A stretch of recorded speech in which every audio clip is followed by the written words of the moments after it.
You see, something is going to happen. Something wonderful.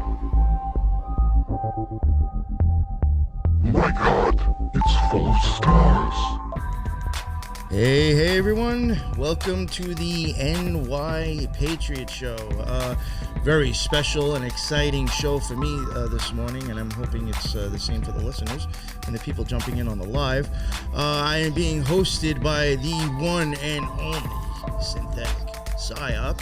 And if you don't know who he is, it's because you're not in the damn Element server. That's why you don't know who he is. And you should know who he is because you should be in the Element server. So, I got to plug both at the same time.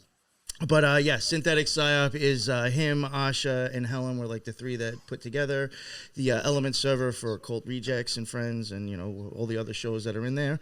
I've been begging and asking him to come on, and I finally got him on. And I got a new guest coming on today, somebody that hit me up and just for me. And how it seemed after he hit me up, I felt like we clicked. I felt like we're kind of on the same page about things and trying to move in the same direction. And I'm very, very excited to have this guy on for the first time. We have Lee from Inner Guardians. His links and everything are already in the bottom. I highly suggest to go check out his YouTube channel. He has great stuff on there. Go check out everything. So we'll get to it. We'll get to it now. I'll stop running my mouth, but I'll let Synthetic. Why don't you plug maybe where people can find you, or if you got anything that you want to say, and then we'll go into Lee and let him introduce himself. I have an Instagram. You can find me on there, Synthetic Psyop. I have a BitChute channel, Synthetic_Psyop, where I post videos. Also an admin in the Occult Rejects and Friends Element server. Just a little house cleaning note, there's a podcast over in the UK called the Amish Inquisition. Helen is friends with them. They got their Discord nuked. So we came together. We built them an Element server. They've been hitting the ground running. So good way to start off the year. One podcast community helping another. So Shout out to those guys. And happy to be here. Awesome. And thank you very much, man. We all Anytime. appreciate everything that you guys are doing. At least I do. Well, thank you. For real. For real. And then we got, somebody's calling him Master Lee. We got Master Lee here today with us from Inner Guardians. What's going on, Lee? Yeah, salutations, everybody. And thank you for allowing me to come on this podcast. It looks like it's going to be an interesting subject. Human versus machine. I guess that's... Well, I got that from your YouTube, actually. Yeah, well, for those that want to follow my work or contact me in any way, I've got a website, which is innerguardians.com. We've also got a YouTube channel, which I believe you put the link in the description. Yes. We've also got a Facebook page, but I generally don't use Facebook too much. And that's around about it. I do the occasional podcast, although I'm doing a lot more now. I've had a lot of time freed up over the last month or so I'm going to be putting out a lot more content. But for the most part, a lot of my stuff, or most of my stuff, is done via what we call the dojos, which are online group meetings. So you could say it's a esoteric online group. That seems to be the direction that we're moving in. One of the main reasons it was born out of the lockdowns. With everybody going on to Zoom and all of that stuff. This show was born out of the lockdowns. Yeah, there's a lot of things born out of those times. Yeah. So we get together, and it also means that people from all over the realm, all over the earth, can actually hook up, and we get together. And what I basically do is I run through the foundation work of what you could say would be the Silver Age. So your Gurdjieffs, your Steiners. Your Ouspensky type of esoteric studies, which not coincidentally is all based on man being like a machine. Yeah. Oh, sorry, I thought I muted myself. Yeah. Now, Lee, I'm sorry. You were mentioning the your dojo stuff, correct? Sure. Now, that is like another thing. Like, you can also access that from your YouTube, or no?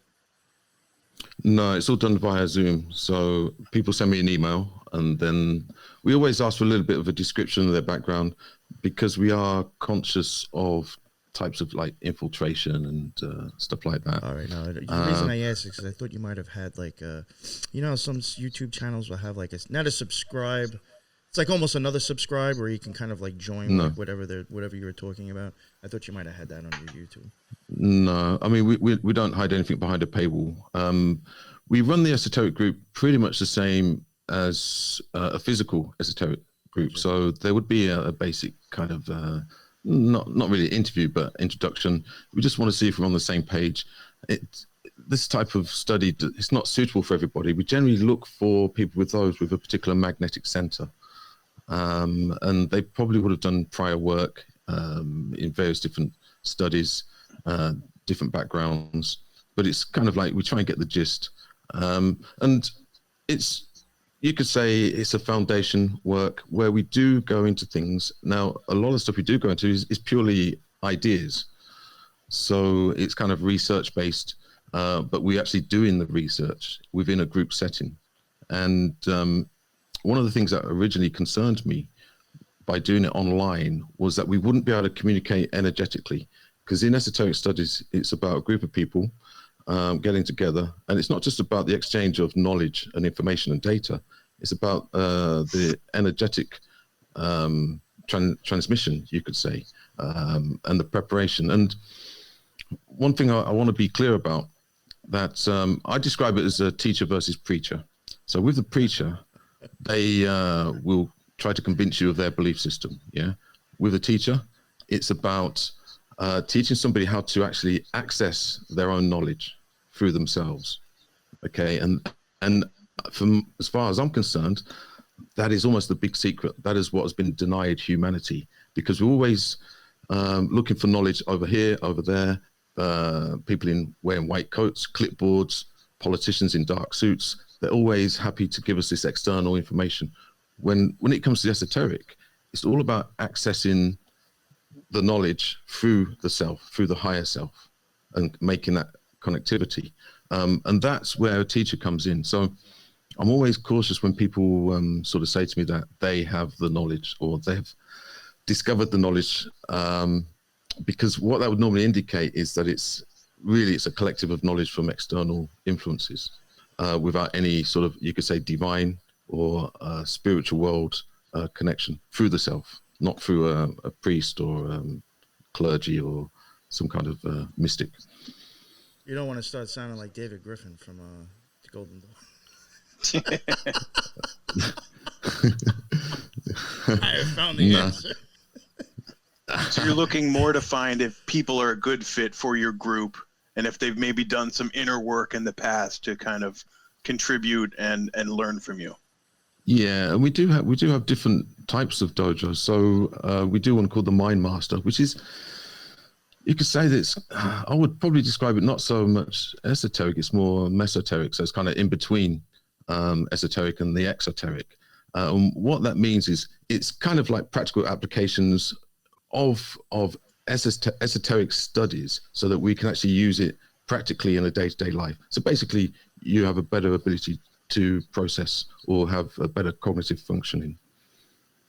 You know, I think it's important that you just said, and I think it happens. I'm sure it happens with my show constantly, as well as anybody else's show. You can talk about like esoteric or like occult things, but I think sometimes people get stuck in the whole idea of like, well, it's just like they'll listen to me or maybe you, and we'll say that like we think something means something, and they'll just take that and just accept that, and not like so much why. Like a lot of things, like even for myself, a lot of these things have become beliefs for me, because like, yes, I may have heard that once before from someone else, but like I actually had to make like a serious connection through like meditation on that idea. Sure. You know what I'm saying? Like, it's almost as if like my opinions could be a roadmap for someone to go venture and see if they get the same experience, to see if that matches. Mm-hmm. But it may not always be the same for everybody else. People have different ways of representing things and making connections in their mind. What I'm saying may not work for you or may not be correct, but like I think it really comes down to like what you were saying, preaching and teaching. I think the Yeah. preaching, it becomes more of just like, I'm just accepting this with blind faith instead of like, well, let me dive into that and see if I come to that conclusion myself. Sure. You know, and I think that's a big misunderstanding that even happens in the occult community itself. You know, Yeah, I mean, even with sort of more mundane or practical things. So, as an example, and I've done this throughout my. For those who don't know, I'm heavily into the martial arts. So, for instance, I would take a weapon, a traditional weapon. I wouldn't have received any formal training, and I would literally spend hours in the dojo trying to figure out how I would actually apply and use this weapon. And I would make sure, I would deliberately make sure that I didn't receive any formal teaching. And then once I was happy with this is how I would do it, I would then compare it to a formal teacher, or I would go to a formal teacher, and more often than not, I'd literally come to the same logical conclusions. So I was able to verify stuff that way, and I've also done that with a lot of the esoteric stuff. I mean, one of the first principles of esoteric studies is that one of the major problems with humans is that they have a propensity to believe anything that they are told. Sure. Okay, so one of the first stages is to get rid of that, or to eradicate that, and which is a difficult process, because for the most part, most of the things that we know, or we think we know, or we believe, are actually things that were given to us, that were kind of inserted into our indoctrination, our education, our belief system, and our personality and the ego, you could say. So the initial stages of real esoteric studies is the dissolving of that, but you can't do it overnight. It takes, you got to go from literally one way of processing to another way of processing, and it's not an instant thing. It's a process. Yeah.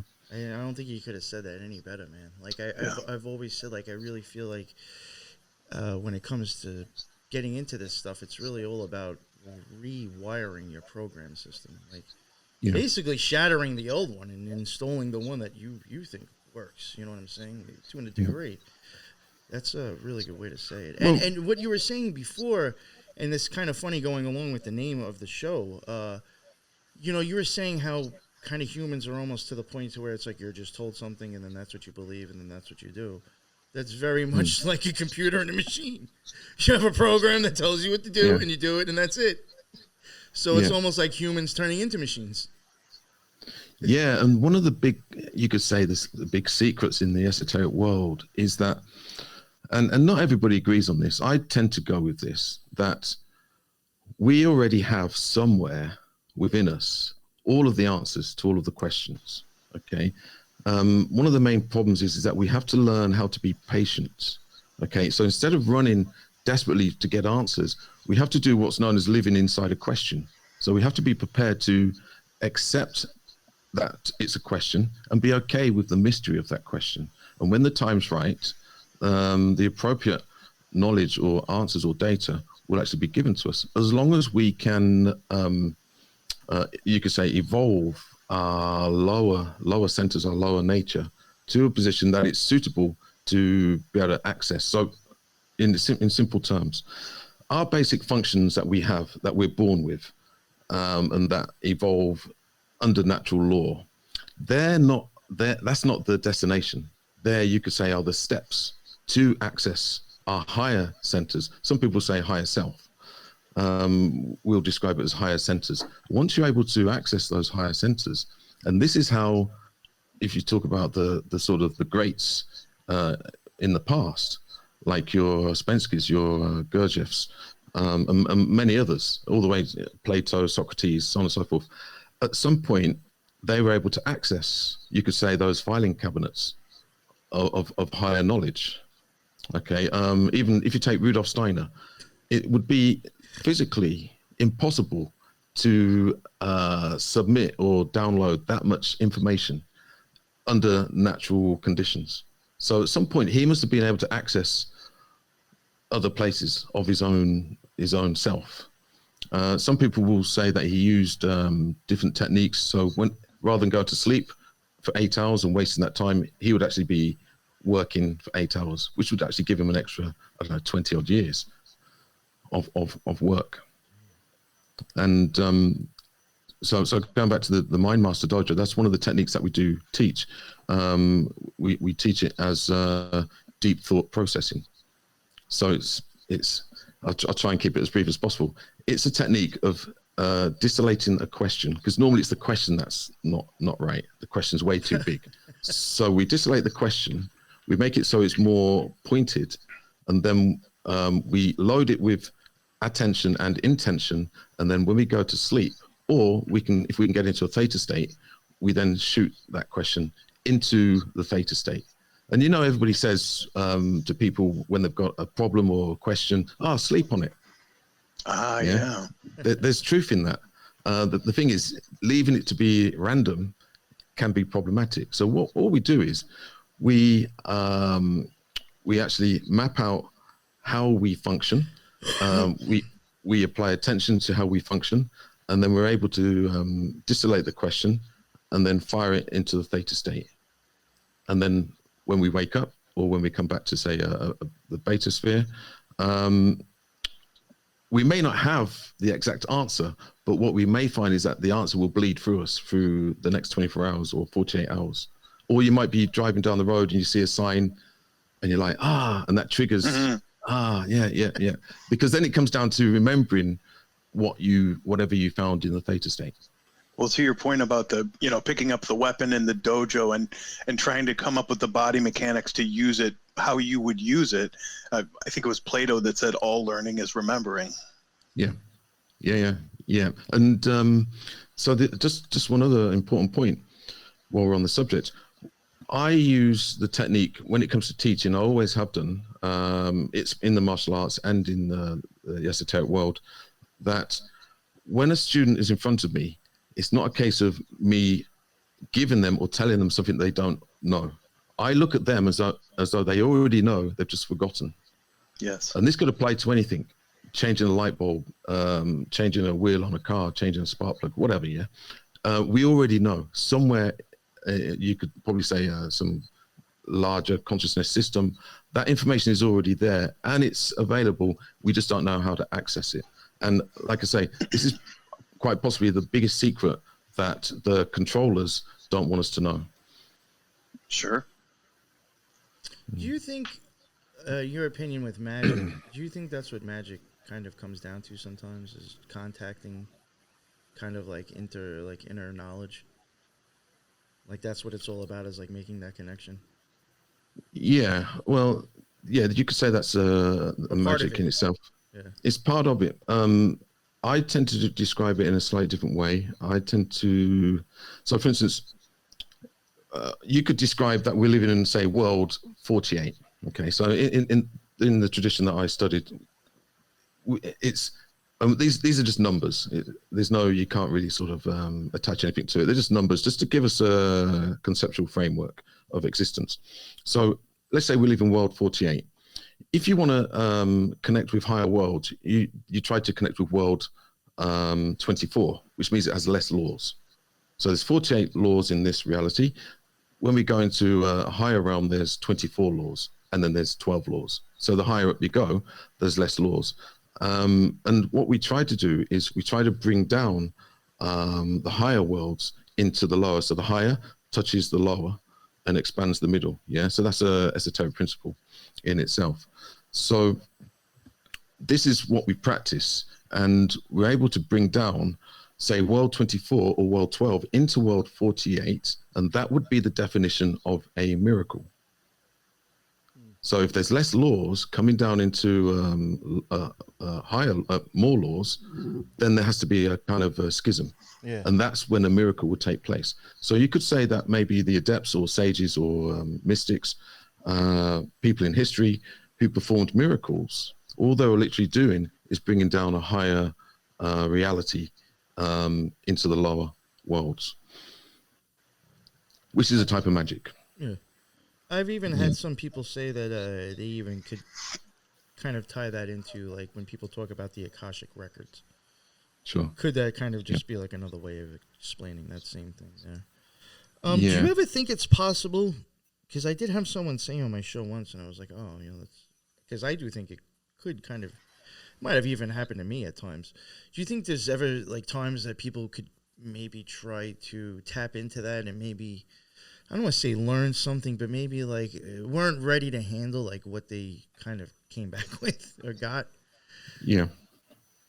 Yeah, definitely. Yeah. And I would say that quite possibly that's a good description of the New Age movement.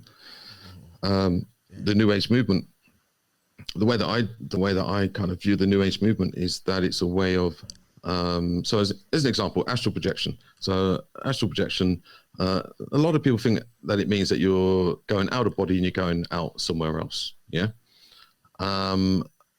Without the preparation of your inner functions that you've already got, you do kind of leave yourself wide open to all kinds of basically weird shit taking place, or all types of inceptions. The way that we teach it is that the true astral projection is that you're going in. So you could say the only way out is in. So rather than project yourself straight out, if you project yourself in and then out, basically that offers you a type of protection, because you're actually exploring, you could say, the inner universe rather than the outer universe. That's in very simplistic terms. But there's, what you're saying. Yeah, I mean, I'm very cautious about a lot of the kind of spookism and kind of mysticism. I think you got to be very, very careful with that. For the most part, a lot of people want these kind of ESP or supernatural powers, quite possibly not for the best intentions. There's always that temptation, yeah. That reminds me, even with the Gateway Project or the Gateway tapes, even then, like most of them, I feel like, maybe a lot of it could just be astral travel at first. I think that's why maybe they have you put the bubble around you, or that protective shield. Because like you're even saying, I can see a difference between going in and going out. Maybe you might pick up some trash if you go out. You might get a little dirty when you come back. Well, as above, so below, as below, as above. To me, and once again, a lot of these are ideas. If you was to go, I don't know, to Las Vegas, okay, 12 o'clock at night by yourself, walking down the street, you're probably going to get people coming at you trying to hustle you, yeah? Yeah. And it's probably not going to be the safest place to be. Not saying that there's any problems with Las Vegas, but I'll just use Las Vegas as an example. Probably any city at nighttime. And then if you say to a 12-year-old to do that, and remember, when people go out in the astral body, they're kind of like kind of immature. They're not experienced. You could say they're like very childish. So you're probably going to be approached by not the greatest type of characters. And that has to be factored in as well. Interesting. And they may give you information. So, for instance, if you're getting hustled on the street, how much truth is going to be in that hustle? Probably zero. So the same way you can get hustled on the astral planes. That's interesting. The same with supposed channelers or psychics, or you could overlay that to all kinds of different disciplines or hustles. Yeah. But going back to magic or definition of magic, I tend to see magic when it's done to other people. It's basically a way of influencing somebody else to do something that you want them to do. Oh yeah. Yeah. That's exactly what I think has gone on with the media and politics and everything lately. Yeah. It's all. I feel like it's like psychological warfare just to get people to react and think the way somebody else wants them to. Sure. Yeah. I mean, that was one of the main motivations for the Inner Guardians. Was I came to a realization that if you look at our external reality, everything has been everything has been controlled. Everything's been captured, taken over. Land, basically anything of material value has been taken. The only thing left, and this is where I think science is really banging its head, is the only thing left is consciousness.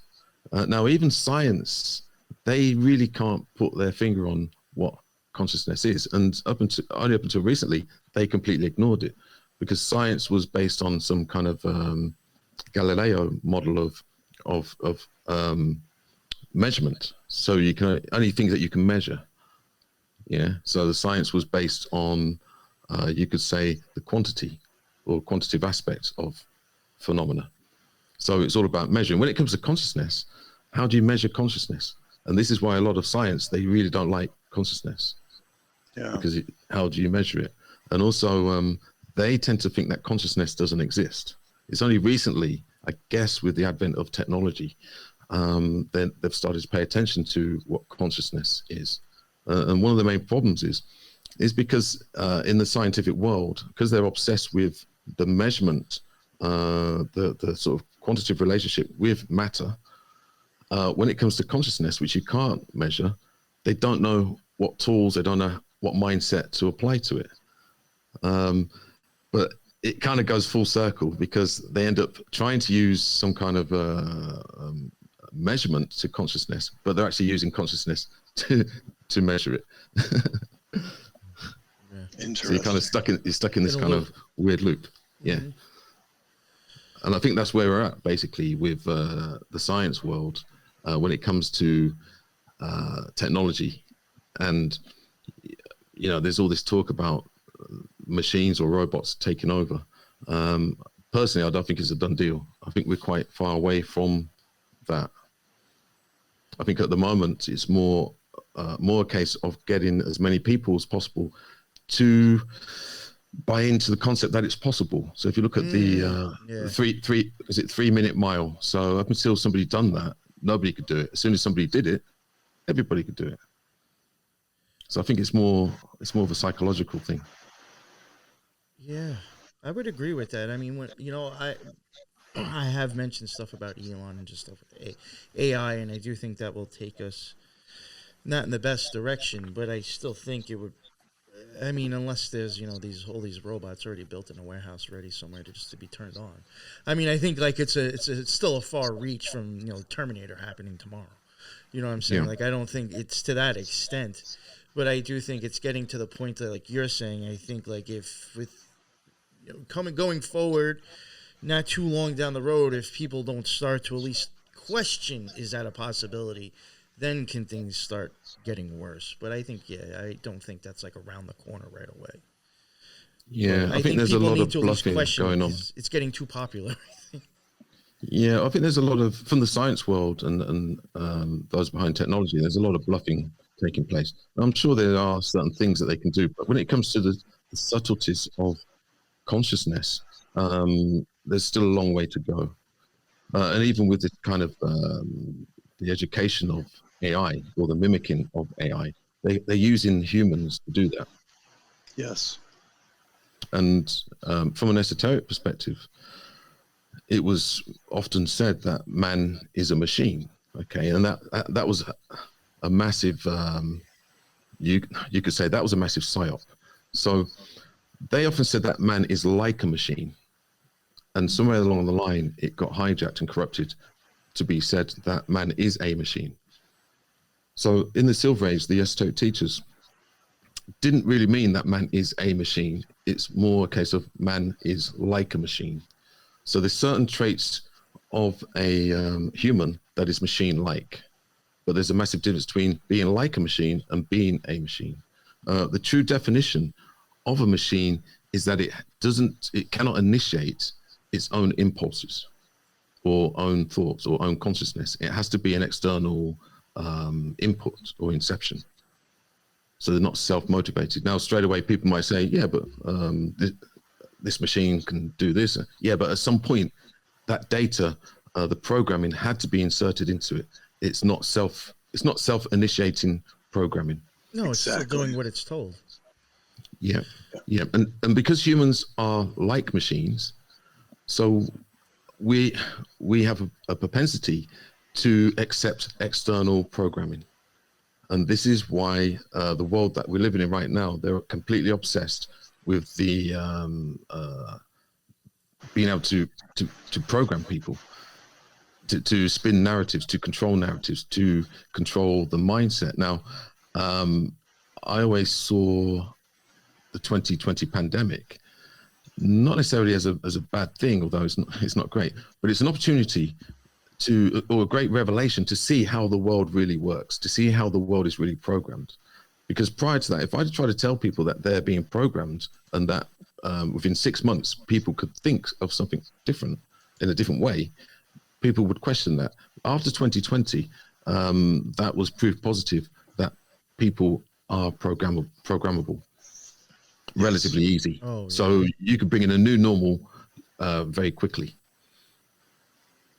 No, I have thought, like, you know, I hate to say it, but yeah, I do think that there is, I guess positives. Yeah. Like you were saying, yeah, I mean, shit sucked and it has changed things, but I think it has also made a lot of people also be like, what the hell? Like, what just happened? Sure. What's happening? I mean, what's going on? So, yeah, I guess that is the positive to the negative. Yeah, I mean, in a way, you have to seek out or redress the imbalance between the negative. Yeah.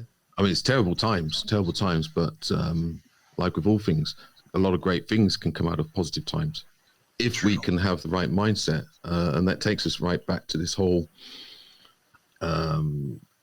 technology takeover. So, as an example, myself as a teacher, I'm faced with serious questions. What do we do? Do we abandon technology? Do we embrace technology? And I know with a lot of the esoteric schools, as in the formal esoteric schools, some of them have actually insinuated to fully embrace technology because it's inevitable. We can't escape it. It's part of human evolution. Whereas other schools have said, reject it. Don't even have a smartphone. Don't have anything to do with smart technology. I tend to be one who sits in the middle, where I think it's inevitable. We can't avoid it. I'm using technology right now. Yeah. But what we can do is we can influence it. We can make sure that when it comes to the consciousness levels of, say, technology, that we're able to give it some morality. Morality, that would help. Because if we abandon, if the good people abandon technology, it's going to be left in the hands of the bad people. That's really, and as silly as it's probably going to sound to some people, that's even why I'm still trying to stay on YouTube. I know, as dumb as that sounds, it's because that's a platform that is just littered with garbage, and it's just like, well, everybody gets their stuff canceled and they just give up. Well, the platform is just going to stay worse, get worse, because of everybody just giving up. So I guess, like, I don't know, I guess to kind of get back to what you were saying, that's why I keep going on, to at least be some hope of defiance. I don't know how to explain it, but... Sure. Well, so as a simple example, I've got a phone here. So if I took the stance that I don't have anything to do with technology, then I just bin it, okay? So nobody can contact me. If I go the other way, where I'm completely taken over by technology, any message, anything that comes on my phone, I have to attend to. My attention's taken. So I'm being consumed by technology. The middle path, or the third option, would be to have a smartphone. And if somebody contacts me, I check. Okay, that can wait. There's other things to attend to. I can place my attention to what I choose. I'm not being controlled or motivated by an external force. Sure. We wouldn't be able to get our shows done if we were. Yeah, I'll be totally honest with you. That's my opinion. I mean, there's definitely times where it's just like I have to focus on this and put the shit down. I just can't be bothered. Sorry. I totally get it. And I actually like backtrack a little bit because we're kind of having an interesting discussion with all the AI and stuff like that and consciousness. But I did want to try to get like a little bit of, I guess maybe like your story of like what even got you into all this? Like how did you even get into esoteric stuff, occultism, magic, like, a little bit about that if you don't mind. Yeah. And there's like if there's stuff you want to leave out for the future, that's fine, because I didn't want you to think I was trying to get you to talk about the other stuff we talked about already. Yeah, no, it's a long story. I would say that my kind of initiation into the esoteric was when I was 8 years old. My mother was into yoga, and she used to collect all these, you could say, occult and esoteric books. And there was one book on astral projection. And when I was 8, I used to look at the world. I used to look at my family. I used to look at school, and I used to think, everybody's crazy. It's like nothing makes sense. Yeah. it was almost like maybe I was closer to source being so young. And I think a lot of children do experience this. And I always say to people, don't, just because you've got young children around you, don't think that they don't understand certain things. Because I remember when I was young, I had quite good understanding of certain things. Yeah. Anyway, I started reading a book on astral projection, and I was practicing the techniques. And I actually had a type of astral projection, which it left a deep impression in me when I returned to the body. And I think going back to being like a child, children have great imaginations. They have great almost sense of non-physicality. They have imaginary friends. They have, so I think that could have played a part in it. Anyway, when I came back, I had a deep sense of, wow, this 3D reality is not everything. There is way more to life, to existence than what we see materialistically. And that, you could probably say that was some kind of magnetic center being formed, some kind of attraction to the esoteric, because it left a massive question. Basically, who am I? Why am I here? What is the purpose of existence? Anyway, I grew up just like most kids, and you kind of get into the world, you realize you got to survive, you got to get a job and all of those things. So I kind of just went with the norm, but I would always read certain books.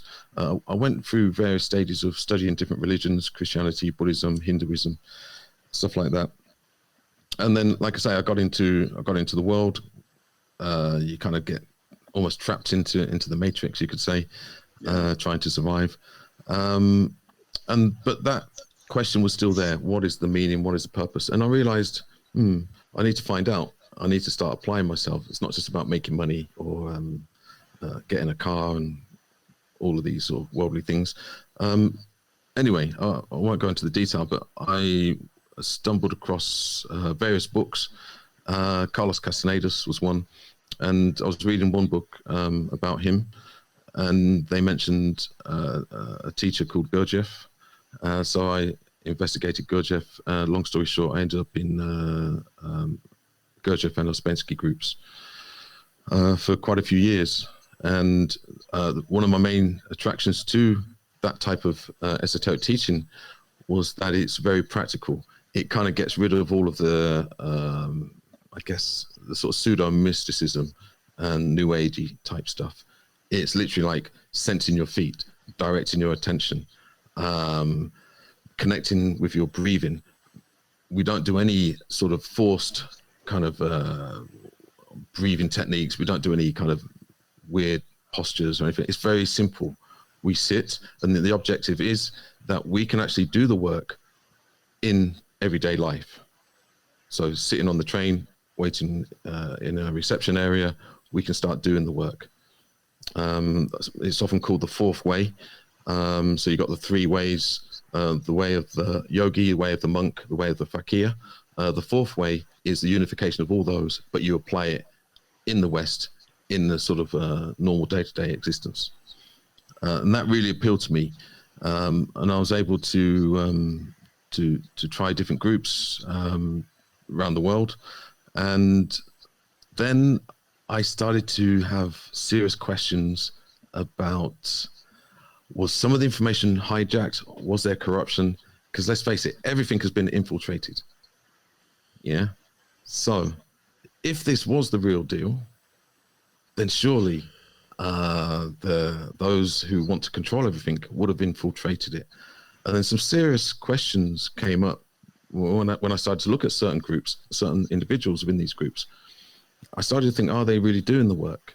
Or have they actually been put down a type of esoteric rabbit hole? Yeah. So when I started having these kind of thoughts and ideas, it basically meant that I had to get outside of those particular groups and start to experience different things. And then, like I said earlier about when I used to practice martial art weapons. So I started to try and explore more through myself rather than being told what to do. Yeah. And then I was able to kind of see that there were certain things that were corrupted. So as an example, man is a machine. No, man is like a machine. Okay, so that's just one example of many. Just by inserting one word, it changes everything. Yeah. And then another aspect is that I kind of figured, well, with technology coming, there's a lot of stuff that we experience that those teachers of years gone by in the Silver Age, they would have no idea of. They wouldn't really understand it. And if they were to come back into the groups, they would probably say, literally, what the hell are you guys doing? This was a teaching from a long time ago. It's no longer applicable or appropriate. Yo, I even think, I'll be totally honest with you, even if Crowley came back right now, I really think you look at the OTO and be like, what the fuck happened? Yeah. Yo, like, even as fucked up as he is, I think he would even be like, what the fuck? Like, yo, I was fucked up, but you even fucked this up even more. Like, Yeah. I don't know. And I think it would... He'd be on Twitter trolling all the people in the OTO, in my opinion. Yeah. Whichever path that I've studied on, I always used to think, so for instance, when I used to study meditation with Buddhists, I used to think to myself, what if the Buddha walked in the room now? What would he say? And then when I got into esoteric Christianity, I used to sit there thinking, what if Jesus walked in? What would he say? And so on and so forth. So when it came to the esoteric groups, I kind of thought that they wouldn't be too happy with what we were doing. They'll probably look at everybody and say, you're wasting your time. You know, I laid the foundations, or we laid the foundations for you to pick up the baton or take the baton and progress it into what's coming. So then that led me to get into futurism. So around about 2010, I got into futurism, and I used to attend a lot of groups in London that were talking about the future, AI and blah, blah, blah. And that interested me. But in actual fact, it led me straight back into the esoteric world, because I realized that all the questions that I had about it being appropriate, it made me realize it's very appropriate, because it's all about the internal organic functioning of a human. It's about the consciousness of a human. And that hasn't really changed. It hasn't changed, you know. Our external surroundings have changed, but internally, we haven't really changed. We're still the same. And then the problem or the question has to be, how do we protect? How do we guard the inner functions? Because that's the final frontier. That's the final breach of those that want to control us. Yeah, no, you're right. Yeah, once they hijack the consciousness, that's when it's all done and gone. Yeah, that's a really good way to. Damn. Yeah, and if you look at traditionally, humans were enslaved by chains, whips, guns, weapons, then finance. So most people are controlled financially, and you can see with the eradication of, say, the fiat currency system, they need to find another control mechanism. Well, if they're going to go direct to us, like to our consciousness, which that's kind of like what they're insinuating, then they're controlling humans at source. Now, what have we got in place to either delay or prevent or not be controlled? And that takes us back to things like astral projection, or the creation of a higher being body, or the ability to move non-physically using our intention and attention, which is a major function. Think about this, right? What is the consequential side effect of a lot of technology, especially social media? It's the devolution, eradication of attention. The attention span now is around about 20 seconds. Wow. Yeah. And I think this is a precursor. This is a preparation, so that humans have very little attention, intention, will. And in the occult, it's all about the will. So once the will has been taken or hijacked, then we're just hackable animals. Well, you know what, and you said it earlier, and I really wasn't like, oh, I'm not trying to, like, beat up the OTO or anything, but like one of my own, like just for me, my personal experience, I felt like when I was there, you had mentioned something about people, I think, kind of going down rabbit holes when they shouldn't be. Or when I was there at one point, I guess when things started working for me or clicking for me, I just felt that there was a lot of people there that were kind of like stuck going the opposite direction down a rabbit hole. Sure.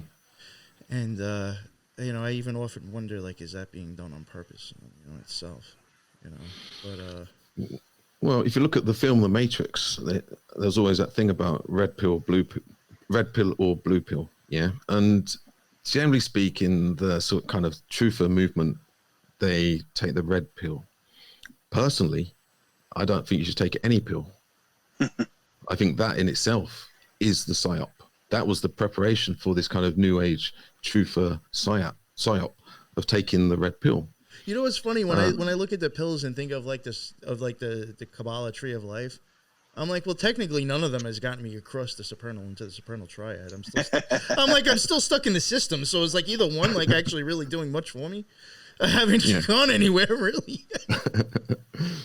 Yeah, and this is why I call it the third option, synthesis, where when we're presented with a pendulum or a dichotomy, we try and look for the third option, because those that want to control us, it's very easy. They just offer you A or B, and you think you've got the illusion of choice. The whole pick a team isn't. Yeah, that's the whole psyop. Yeah, red versus blue.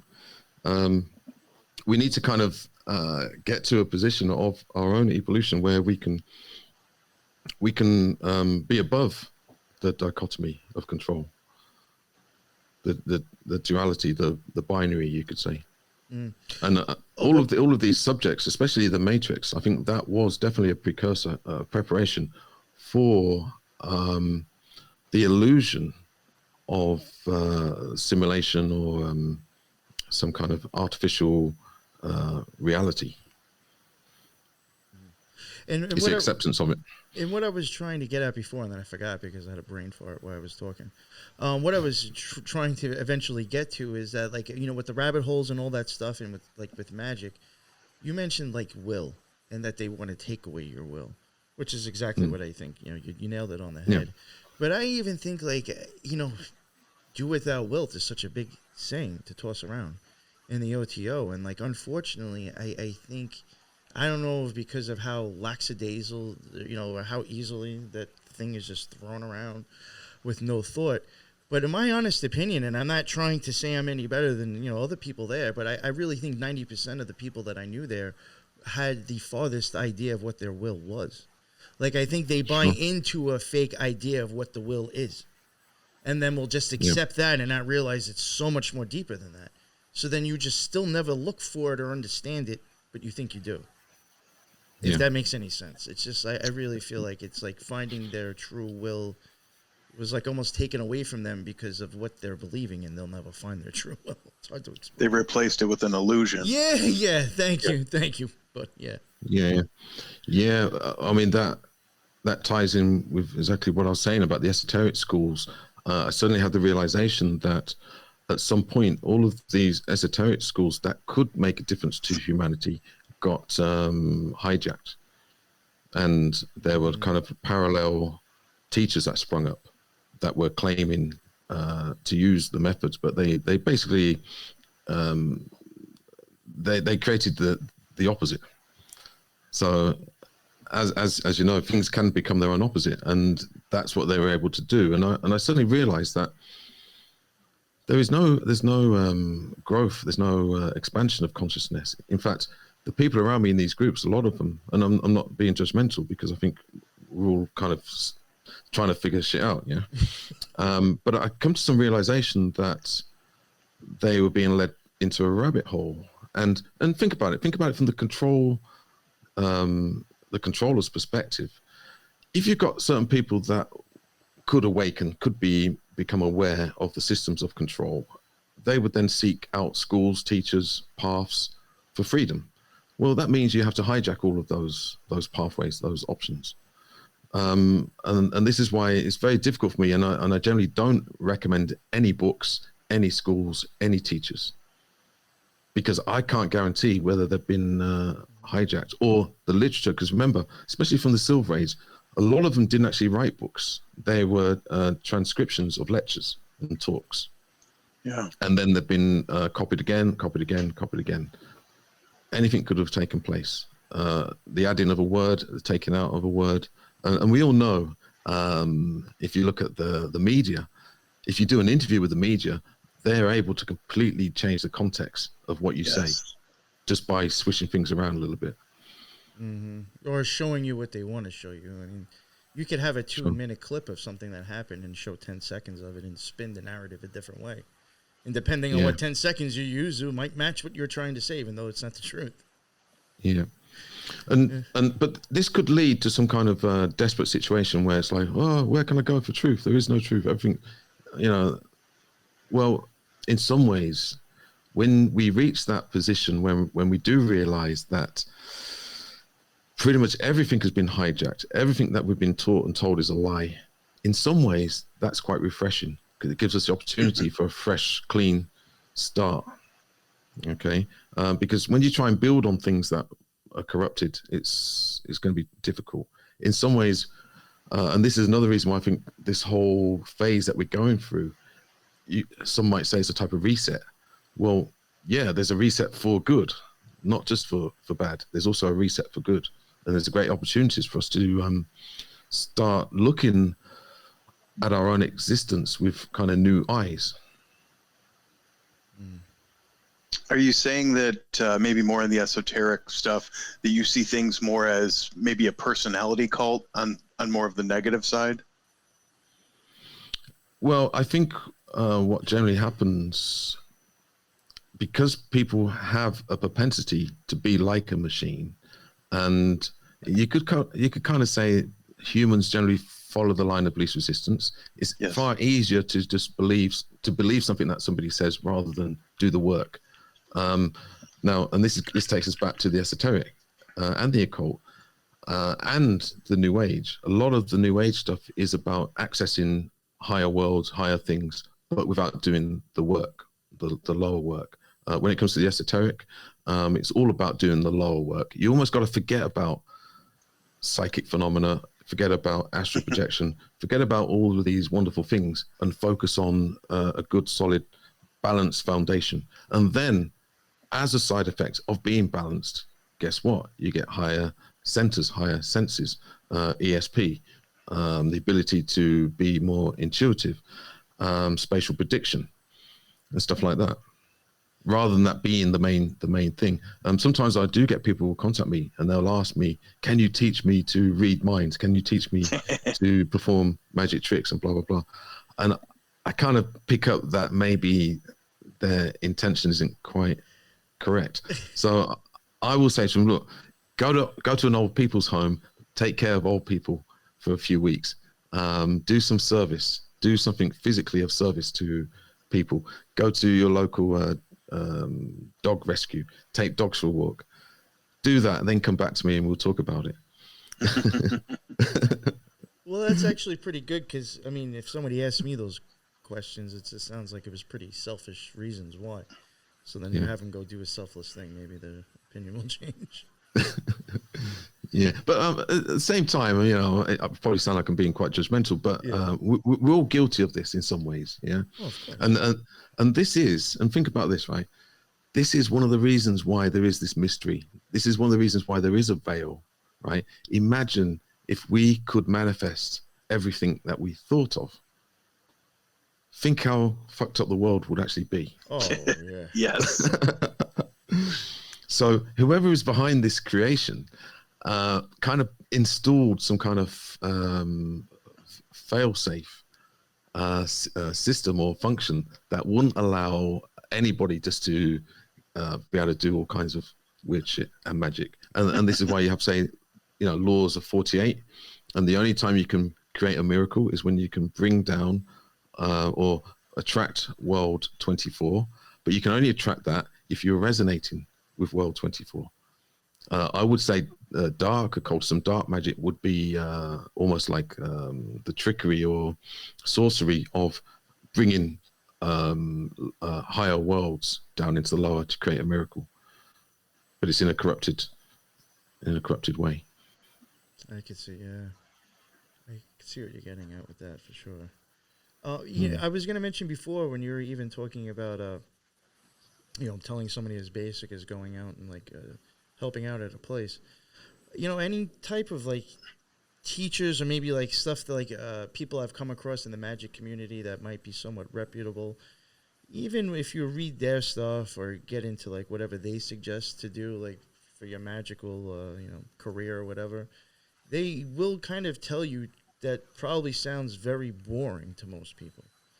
But, a lot of them will all just say, before you start worrying about the rituals and all the garment and all that stuff, you got to learn how to meditate. And that already just, no, can't do that. I got to learn to sit quiet in my own head.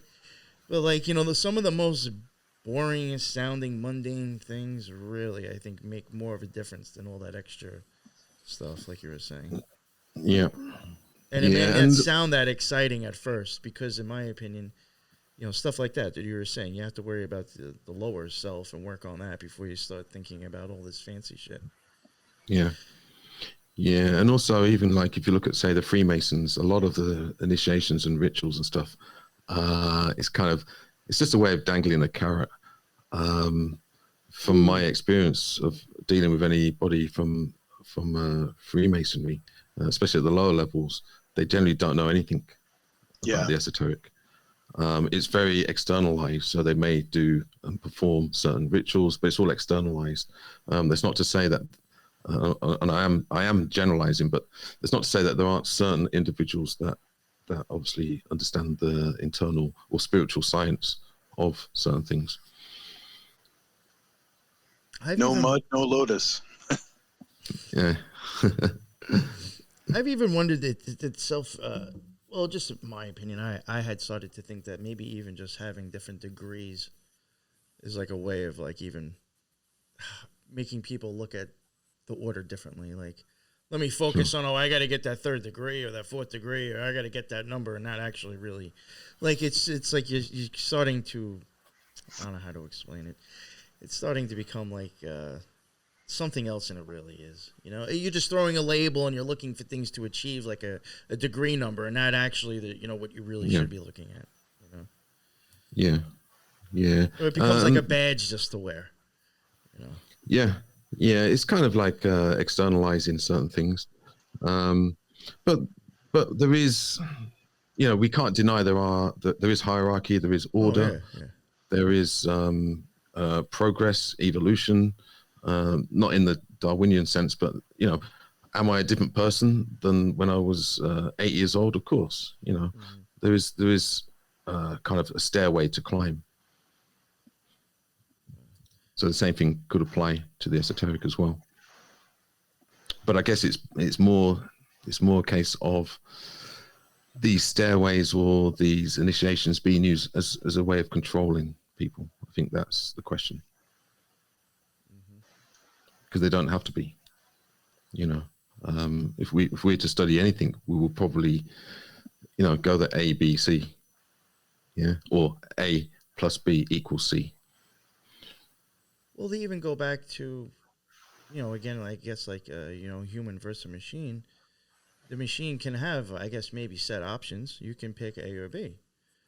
But the difference with the human and their free will, they could say, no, how about I pick C that I chose, made up myself? The computer's not going to do that. No. So I even think buying into the choices is starting to set you up like a machine. Yeah, well, if you look at the way that we're educated, it's very kind of mechanical, and it's very linear. So it's kind of like ABC, 1, 2, 3, start here, finish there. When I think naturally humans are more cyclical in terms of like circulating in a spiral upward trajectory, and that's I guess you could say that's the true way of learning, of evolving, as opposed to starting here. We call it the horizontal line. So these people that are obsessed with keeping people trapped in the matrix. They're interested in keeping humanity on a kind of baseline, a horizontal line. We call them horizontalists. So it's all about going from here.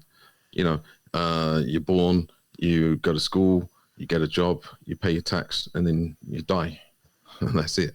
To get off of that baseline, you need some kind of different way of being, a different way of looking at things.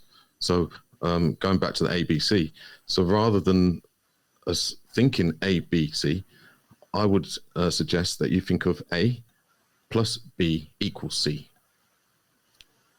and you can actually draw it in a even in a triangle shape or in a different way off the straight line.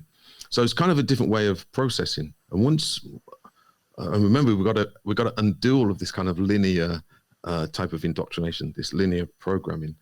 So it does take time, but that could be a good starting point. And then you could use the A, B, and C, and you could move it around. So it doesn't have to be from left to right. It could be top down, bottom up, a triangle. Yeah, you could turn the letters upside down. Start using some imagination. Start using, and this is when we go into the world of sigils and signs, symbology, and geometric shapes even, which is actually what is drawing higher worlds down, because that's kind of the language of higher worlds. That's interesting. I was going to ask you something about sigils since you just brought that up. Was there anything you wanted to say or ask him, Synthetic? Well, I was just going to say with the concept of sigils and stuff, yeah, they don't teach you that in school because Coca-Cola, Taco Bell, the federal government have the secret, you know, the Vatican. Yeah. In your opinion, Lee, when it comes to like sigils and talismans, do you think that somehow maybe those symbols can actually... Is it possible that you think maybe those things are already somewhere like in here? And then when you see them, maybe in certain ways, it might like trigger something in here. Like they already mean something deep in our subconscious, and looking at them might kind of turn something on. Well, yeah, the way I tend to look at it is that some of them, not all of them. I'm just saying some.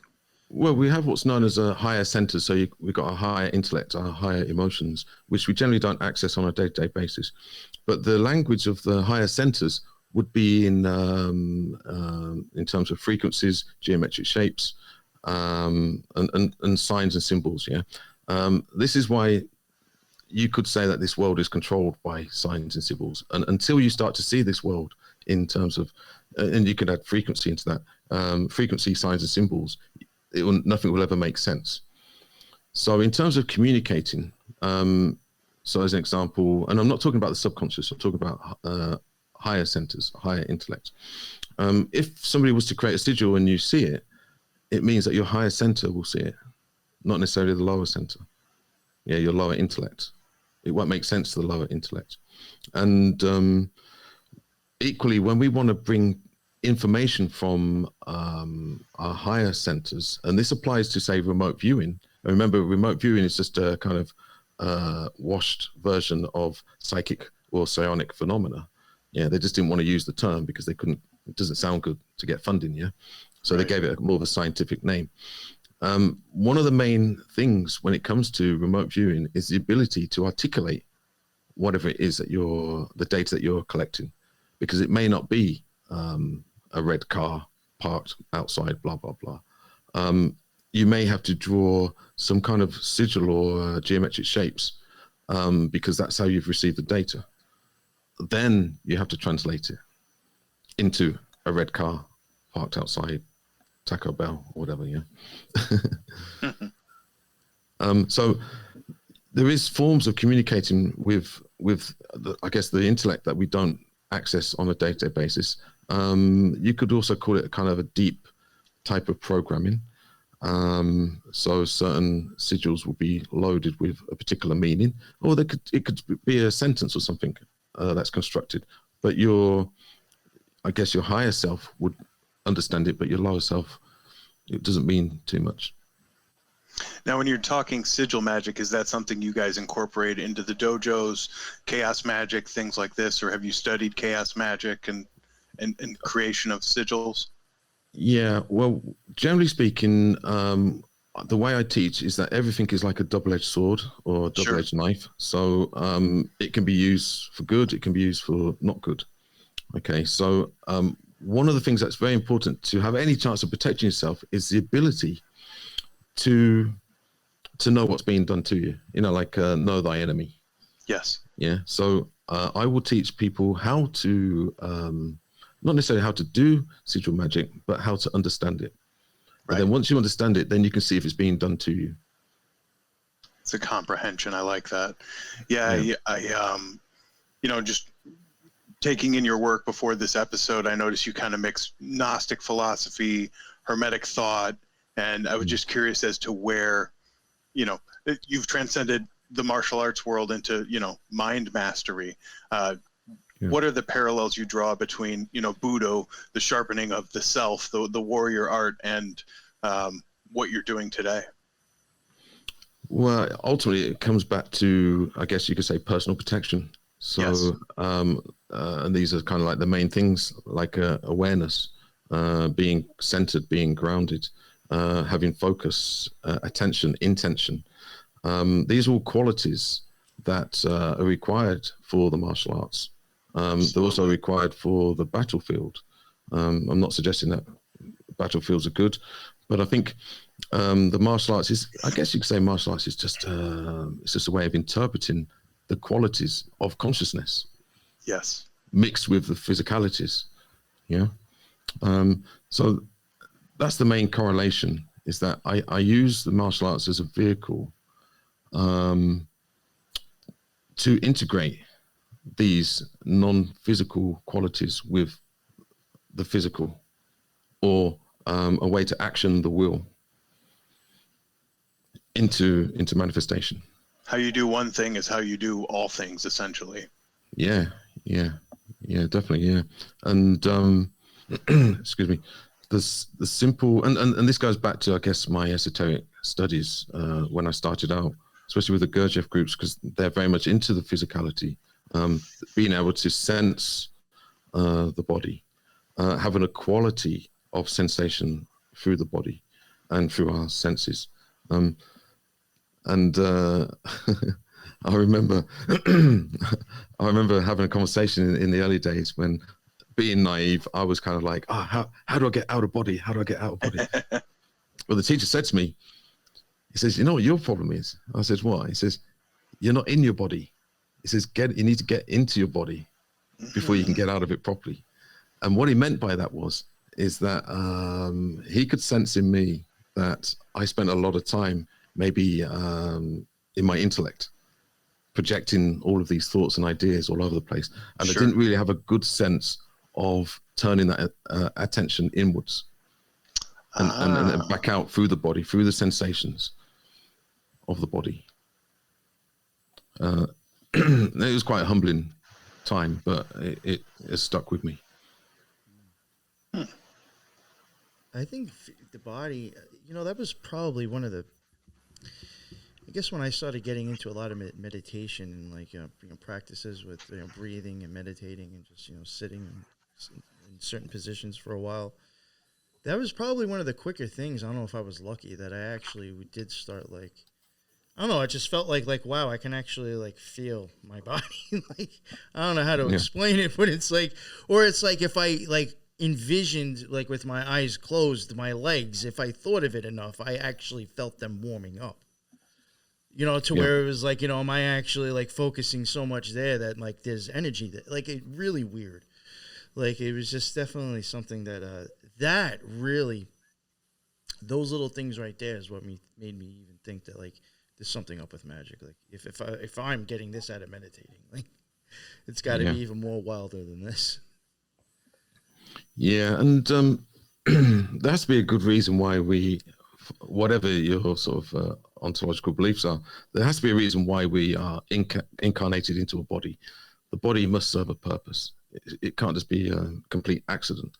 So I think when it comes to spirituality, the body is often kind of neglected or even demonized, when it could actually be the very thing that will ultimately help consciousness evolve. And this is very much a question when it comes to simulation theory or artificial intelligence and the transference of consciousness. Depending on whatever your ontological belief system is, can consciousness only exist in matter? Is matter a projection of consciousness? Is consciousness a excretion of matter? Makes a massive difference. If you're going to start playing around with taking somebody's consciousness and entombing it into some kind of robot, those have to be serious questions. Personally, I don't think you can. I don't think consciousness can live independent from a body. Now, I agree. when I say a body, I don't necessarily mean a physical body. When we talk about even astral projection, the consciousness is contained in a astral body. It's still a body. It's not just consciousness. And I think this is where I think they've reached a dead end. But that's not to say they're not going to try, and there's not going to be some serious casualties with the experiments of being pushed into a consciousness without a body. And if you think about it, for the most part, and I know when a lot of people have experiences of like having a bad trip, there's this desperation to get back into the body, or the sense of the body, because it's almost the body that is a safe place to be. When you start playing around with consciousness leaving the body, and you haven't formulated a vehicle for it to travel in, like an astral body or a etherical body, or even a mental or emotional body for it to travel into, anything that could replace the physical body, then I think you're in dangerous grounds. And I think that's what happens when people have a bad trip. That's interesting. It's probably the definition of a bad trip. And I think this also connects heavily with dark magic. So if a dark magician has the ability to trick somebody's consciousness to get out of the body, and they don't have a kind of a replacement body, they're probably going to have serious psychological problems. I was going to ask you, do you think it's possible, since we're talking about stuff like this, not to get like a high strangeness question here, but do you think it's possible, I guess, something almost like Frankenstein, where maybe you could take someone's consciousness and shove it in something else? I think hypothetically, yes, but in practice, I don't know. Gotcha. Now, if you look at all of the Frankenstein and even the Golem stories throughout history, they've never ended well. Ever. True. Yeah. No kidding. It's a really good point to make, actually. Humans have this innate ability to never learn from their mistakes. Yeah. So this is what I mean. This is why, even though I think hypothetically it's not possible, they're still going to try it, and there will be some serious consequences and catastrophes based on the attempts of extracting the consciousness and putting it into something else. I think it's very dangerous territory, and this is why most of my work isn't necessarily giving the complete solution and the answers, because a lot of it I don't know. But we need to be asking these questions. We need to be looking at, and a good place to start is looking at the sort of ontological belief systems of those who are trying to do it. From my own personal research, the majority of them are materialists. Yes. Okay. Really So therefore, they don't truly understand the consequences of trying to remove consciousness and putting it into another material body.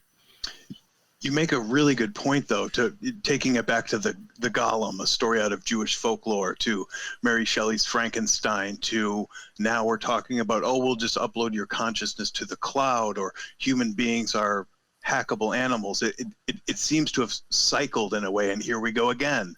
I don't personally believe the whole uploading a consciousness to a cloud. We're definitely not there yet. I think these ideas are being thrown around, but it's interesting how it sort of maybe doesn't repeat itself, but it sure does rhyme. Yeah. Yeah, but see, science has hit it's a very hard question of consciousness. Like I said before, they're still not fully sure, and you could include quantum physics with the observer effect and things like that. They're still not totally sure. Like I said a little bit earlier, whether matter only exists because we observe it, or whether consciousness only exists because matter excretes it. It's almost like chicken and egg situation. And that's the hard question that science is facing at the moment right now. And looking at the stuff that they put forwards, and I'm sure that's probably not the entirety of it, there's a lot of black ops and so on and so forth taking place with regards to this whole subject of consciousness. Looking at the stuff they put forwards, it's kind of a little bit childish almost. It's almost like they grew up on a PlayStation and they think they can do certain things, which A, they have no right to do, and B, it's not possible anyway. But that doesn't mean to say that there's not serious consequences to their actions. Or a different agenda behind it. Yeah. I mean, it's not to say that in the future it might be possible. I think the main thing right now is that they need to create a vehicle for the consciousness to travel in, if they're going to take it from subject A to subject B, or object even. It's all about the vehicle. How do they contain that consciousness? And I think a lot of them are fighting at the moment, and I think the fight is taking place between materialism, idealism, dualism, processism, because they're all different ideologies, all different like ontologies of consciousness and its relationship to matter. They're not in agreement. So even on a base level, so if you look at Elon Musk, he really hates augmented reality. You know, he thinks wearing the headset, like that's kind of Mark Zuckerberg's vision of simulation. Elon Musk really doesn't like it. Okay, he says it's dangerous, it won't work, blah blah blah blah, because you're wearing a headset. Okay, but what he's not telling you that he wants to actually put the headset inside you. Right. He wants to take that step further. So you're going to be directly plugged into whatever it is they're trying to do. So once again, you could say that they're slightly different in terms of their ideology. Neither are particularly great, but at the same time, like we've already discussed, technology in itself isn't evil. It isn't bad. In fact, it could be very useful for humanity if it was used in the appropriate way. The problem is that it's in the hands of those that don't really have particularly good intentions. They don't have morality. They're only interested in, and this takes us to materialism. They're only interested in immortality. Right. They don't care about morality. And this takes us right back to say around about 1875, when you could say that was the birth of scientism, or the particular brand of scientism that we're now experiencing. They systematically took out spirit from religions, especially Christianity. This is why I say the Orthodox churches, they're more kind of esoteric, more spiritual. But if you look at a lot of the other churches, they pretty much played it down. And that was a massive psyop. That was a massive hijacking and corruption. And they had to do that because they wanted to take away the notion of non-physical bodies, of some kind of quality of consciousness, spiritualism, all of those things, because they were heavily invested in making everything material. So materialism. Okay, now the problem with materialism, we all know that it comes to an end. So that's why they're obsessed with life extension, immortality. Basically, where a spiritual person would think in terms of developing a higher being body, an astral body, a spiritual body to move on to, they're on a horizontal line. They can only think of how to extend that horizontal line using science. Right. So you could say that we're actually at war with a mindset, with a belief system. because they believe in materialism for the most part, they have to then look at life extension. And it doesn't entail morality, because, for instance, if you want to develop a spiritual body, an everlasting spiritual higher being body, the only way you can really do that is with having some type of morality in alignment with some kind of divine spark or causation. This is why most of these scientists and groups are anti-God. They have God complexes. They actually want to be God. And therefore they don't care about morality. And this is where I take, I have a problem with this simulation theory that's being pumped out into the truth communities, because it's nihilistic, it's anti-God. I don't think it's the baseline, because you have to ask the question. A simulation, by definition, means that there must be an original. There must be an original version or original baseline. What are you reality. simulating? Yeah. Now, once you go into the realms of simulation, basically what you're saying is nothing's real, nothing matters, everything's scripted. There's no more responsibility. It's like I say, it's anti-creation, it's anti-God, it's nihilistic. It also means, and I probably won't talk too much about it now, but it also means that in the future, once people have accepted some kind of false reality of simulation, that they would have to, or they could, bring out simulation law. Okay, now what does that mean? It means that, you and so me as an talked about example, this, earlier, and I was like, damn, I Yeah. never thought of this shit. yeah, so what would that look like? It would mean something like, well, okay, I did this, that, or the other in the past. It was a heinous crime.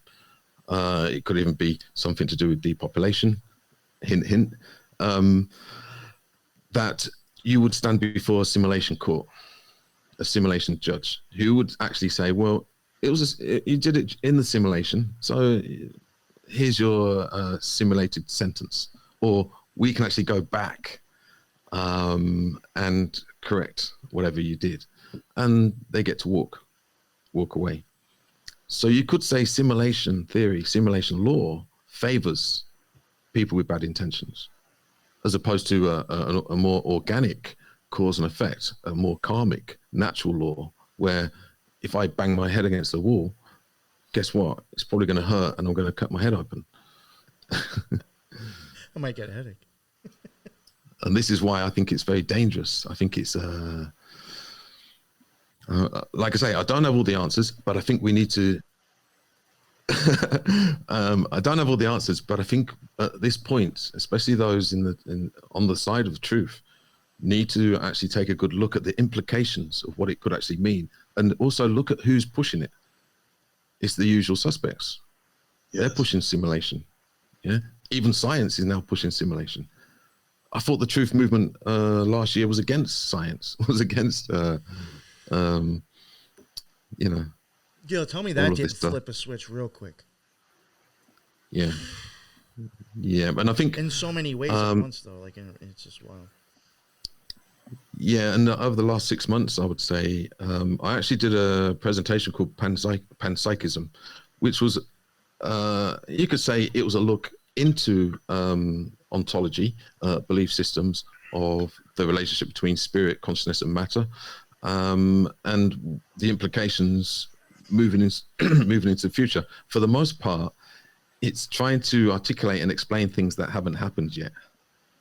So I think there are certain advancements in technology that will happen quite quickly that we don't even know about, we don't understand. It could be connected to electromagnetic frequencies, D-wave, and all of these things. Okay, so I think there's lots of potential, not necessarily surprises, because I think for the most part, humanity will sleepwalk into a lot of this stuff.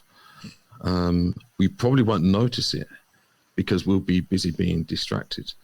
But going back to what I was going to say, that over the last 6 months, my biggest fear now is that those that were freed from all of the BS from 2020, and it gave some kind of conscious shock to awaken them up, they're now being curtailed back into certain rabbit holes. And say, for instance, in 2020 or later on in 2020, a lot of people probably had the kind of some kind of dark awakening where they were like, oh my God, everything is a lie. You know, we can't trust anything anymore. My university degree is probably BS, blah, blah, blah, blah, blah. I'm going to make a fresh start. I'm going to start to research things. I'm going to look into things. Da, da, da, da. Yeah, that probably lasted for about 6 months to a year. Now, even the truth movement just believe in whatever they see on YouTube. Yeah. Yeah. And that's a big problem. And don't for 1 second think that those that want to control this world aren't going to put out a lot of these theories and ideas and conspiracies, so on and so forth. Totally agree with that. Definitely. Part of my teaching, I teach students, I say, look, there is a psyop for every single one of us. Don't ever for one moment think that you're not invincible from being psyopted. It's because so we true. can all fall for something. Yeah. It's so true. I love it. Yeah, for real. You're totally right. There's a few out there for each one of us, I'm sure. Yeah, and every time we kind of up our game, there'll just be some fresh new psyops within psyops within psyops. Rabbit holes, red pills, blue pills, purple pills, black pills. It goes on and on. But at the same time, I like to be upbeat. I like to, I see, and this brings back the correlation with martial arts. Martial arts teaches you to not to shy away from the challenge, not to shy away from the fight, but to actually be courageous. And the definition of courage is to go into a fight without knowing or having the expectation of even winning, but still fighting anyway. Exactly. Synthetic is. And I think that's where we're at. Sorry. That. No, I was just going to ask Synthetic if there was anything else he wanted to ask you. I unfortunately do have to wrap it up soon. So. No, I'm good. Right. This was a great episode. Yeah, especially the way you're ending it right there. I was like, damn, that was really good. Maybe we'll just leave it there too. Yeah, well, I think that's where we're at. In the truth community, we got to take on fights that we don't know if we're going to win. Taking us right back to man versus machine, which potentially is a fight. We have to go forwards with courage, not knowing whether we're going to become some kind of cyborgs or our children will be born into some kind of cyborg reality. But I think it's a good fight, and we have to do what we can. And I think for the most part, I guess this is our evolution of consciousness, is that we, through the struggle, through the friction, we get to evolve consciousness. Got to apply some heat first. Yeah. Got to get that spark going. Yeah. Steel sharpens steel. Yeah, there you go. Very well said. Thank you both for jumping on. Synthetic, thank you so much for jumping on and co-hosting with me. I look forward to doing more of that down the road, and that will definitely happen, especially for people listening on Occult Rejects and Friends. You'll definitely see more of Synthetic PSYOP on there. Lee, thank you so much for an amazing and awesome chat. I really, truly enjoyed that. It was nice to hear someone from across the pond, just come on and talk about what they're doing, Just people in other parts of the world. Let everybody know where they can find your stuff again. Yeah, so we've got a website, innerguardians.com. That's one word, innerguardians.com. We've got our YouTube channel, which is, I believe it's in the description. Yes. Yeah. Yes. We've got a Facebook page, which is called Inner Guardians. I believe it's the only one, so it's quite easy to find. Gotcha. And Synthetic, I will also add whatever links you want to give me. I'll add them into the show notes after this. I'll put it up. I just wasn't sure what to throw in there before you jumped on. Oh, no problem. I didn't know if you had any links you wanted to give out. So. No, it's fine. And also, just for the people that are still here, I'm hoping that in a few weeks I don't know if it will be live when we do it, but I am hoping that we will have Lee back on, but it will be on the Occult Rejects and Friends, and hopefully covering a specific topic. And if not, I'm sure he'll be on anyway if that doesn't happen. But I would like to, what we talked about earlier, possibly do that on a bigger platform. So if that happens, definitely keep an eye out for that. I think it will be a very interesting I'm looking forward to it, so whatever. Keep an eye out for that, and it should be the three of us again, maybe an extra person, but it should be me, Synthetic, and Lee again on the Occult Rejects and Friends. So, yeah, check out his YouTube channel. Check out his link in the bottom for his website. I'll add Synthetics in probably a few minutes as soon as I jump off of here. And my show, Occult Rejects and Friends and the Spiritual Gangsters, all of that is neatly placed in the link tree that Helen made me. Thank you, everybody, also for jumping in on the live. I mean, there's a bunch of people in here. I don't even know who you are, but thank you. H.O. Hogdan Munch, whatever that is. Clara Wayne, Arnold, Helen, Auntie, Donna. There was another Helen in here, a whole bunch of yous. Thank you all for jumping in. Thank you for checking out my show. There was a few people already that said they subbed. Thank you. That's what's up. I really appreciate that. All the listeners from Inner Guardians that came over, thank you. I appreciate it. Thank you all for jumping in on the chat and chatting it up. That's why I do this stuff. And until the next one, everybody be well. Later.